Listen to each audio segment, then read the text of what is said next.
আসসালামু আলাইকুম। অষ্টম শ্রেণীর প্রিয় শিক্ষার্থীরা কেমন আছো? সবাই আশা করি অনেক ভালো আছো। তো আজকে হচ্ছে তোমাদের জীবন ও জীবিকা বই থেকে 82 নম্বর পৃষ্ঠায় একটি একক কাজ দেওয়া দেখতে পাচ্ছ যে তোমার জানা বিভিন্ন ধরনের আর্থিক কাজগুলো ছক 5.1-এ উল্লেখ করো। ঠিক আছে? তো এখানে এটা কিন্তু প্রত্যেককে আলাদাভাবে করতে হবে।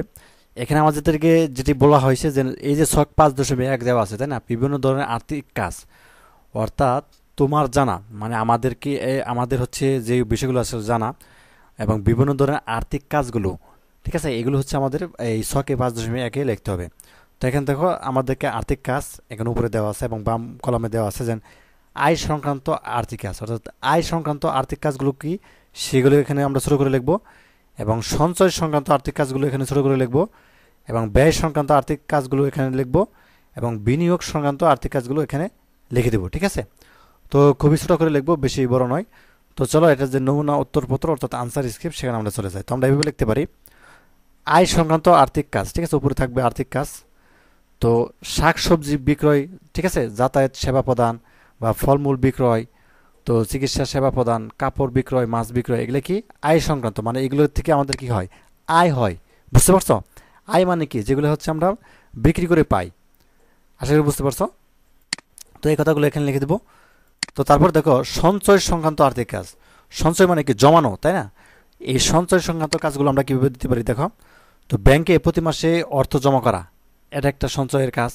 বা দীর্ঘমেয়াদী ব্যাংক বা আর্থিক প্রতিষ্ঠানে অর্থ জমা করে রাখা, বা অর্থাৎ মেয়াদী জীবন বীমা, প্রিমিয়াম ইত্যাদি। ঠিক আছে? এইগুলো হচ্ছে সবই কি সঞ্চয় সংক্রান্ত আর্থিক কাজ। তো এই কথাটুকু তুমি হচ্ছে জাস্ট এখানে লিখে দিবে। এবার আসো যে ডান কলামেগুলো।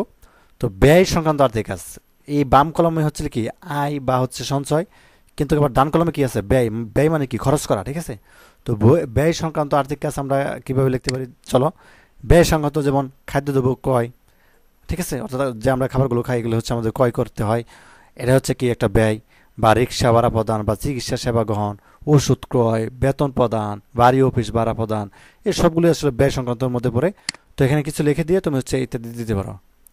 তো তারপর দেখো বিনিয়োগ সংক্রান্ত আর্থিক কাজ। বিনিয়োগ মানে কি, তুমি কোনো একটা বিষয়ের উপরে একটু বিনিয়োগ করলে, তো বিনিয়োগ সংক্রান্ত আর্থিক কাজগুলো আমরা কি দিতে পারি, যেমন শেয়ার ক্রয়। ঠিক আছে? অর্থাৎ তোমরা নিশ্চয় জানো শেয়ারের কথা। তো শেয়ার কিন্তু কেনা যায়। এবং সঞ্চয়পত্র ক্রয় বা জমি ক্রয়।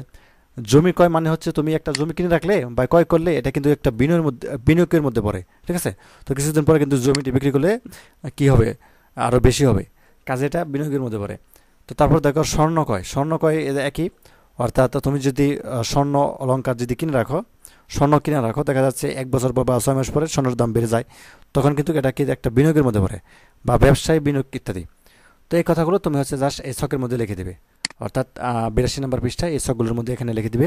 তো এই ছিল আজকের ক্লাস। তো পরবর্তী পৃষ্ঠায় হচ্ছে আমরা 88 নম্বর পৃষ্ঠায় যে ছকটা দেওয়া আছে দলগত কাজ, ওটা দেখব। তো ধন্যবাদ সবাইকে এই ভিডিওটি দেখার জন্য। আল্লাহ হাফিজ।